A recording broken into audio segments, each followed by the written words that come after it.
Hey guys, it's Luca with Learning MTG, and this video is going to be kind of a follow-up to a previous video where I talked about why everything in life is an investment. Basically, in that video, I talked about how, going through life, we make lots of decisions, and each of our decisions is kind of like an investment in the sense that we're risking certain resources and we have uncertain outcomes to those risks.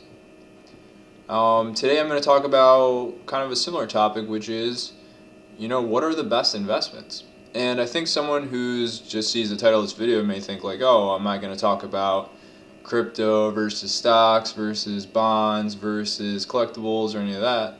I will get into that maybe at the end of the video, but really I want to talk about what are the best investments in life.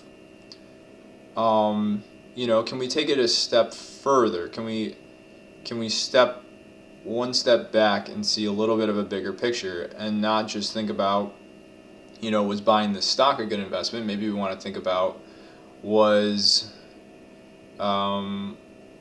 doing spending so much time doing that homework a good investment? Was dating that person a good investment? Was spending time with my family a good investment? Was going to the gym every week a good investment? And think about what really are the best investments in life or the worst investments that we make in life. And my opinion on pretty much all of these types of questions is it's going to be very specific to the person, right? So like what works for me is not necessarily going to work well for you, and vice versa. What works well for you might not work well for me. Meaning, the best investments in my life, I wouldn't recommend them to other people necessarily, right? I'd have to know that they're kind of similar to me in some ways. And the worst investments of my life, I'm not going to tell other people not to invest in those things. So I think this brings you really to a point of introspection. And that's why here I've got a chart.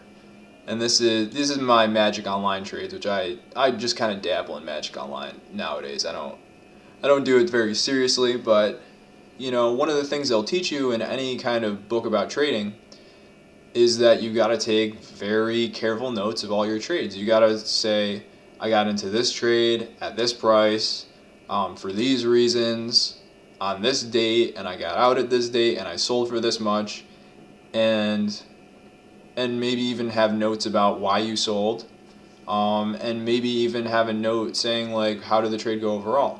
And I think we don't really do this in life. We don't kind of take notes of what were the decisions that I made in my life and which ones of them went well or poorly, although I'm sure we don't forget certain decisions. But I don't think we're very careful and think back to, wow, that tiny thing that I did made a huge difference. So I'm just going to talk about me personally, what I found to be the best investments and the worst investments in my life.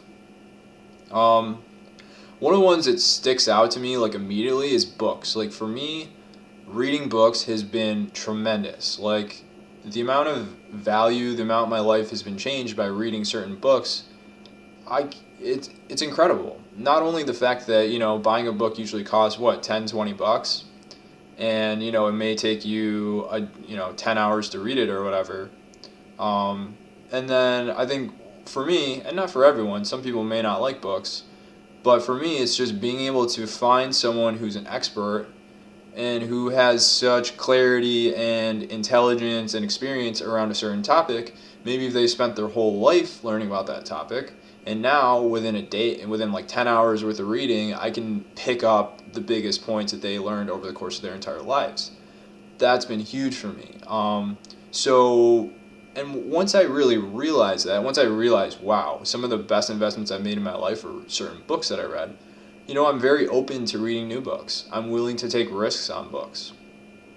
I'm willing to spend more money on books. I think I spend a lot more money on books than most people. And I'm totally okay with that because I know the payoff is there.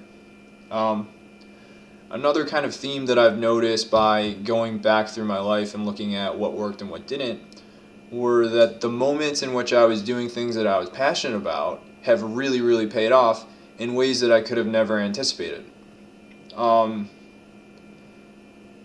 And similarly, the times that I did things because, I thought other people wanted me to do them, or I thought that, okay, this is going to make me a lot of money. This is something that pays a lot. I don't really like it, but it's going to pay me a lot. Those ended up being bad investments. So let's talk about the good ones. So I actually found, 15, 20 years later, that all the time I spent playing World of Warcraft and playing Magic were actually really, really profitable. In the sense that since I was passionate about what I was doing, I was learning skills at a really rapid pace. For example, I remember when I was like 14, I was on message boards. If anyone remembers The Source, MTG The Source, I was talking with people that were a lot older than me, a lot smarter than me, and discussing a strategy with them. I think this deck should play this card for these reasons. They'd be like, no, it shouldn't. We should be playing these for these reasons. And I'd have these really in-depth, just complicated discussions with people. And I think that really developed both my reading and my writing skills and my critical thought skills in ways that, I couldn't get anywhere else, including school. And those skills paid off in many different ways over the course of my life.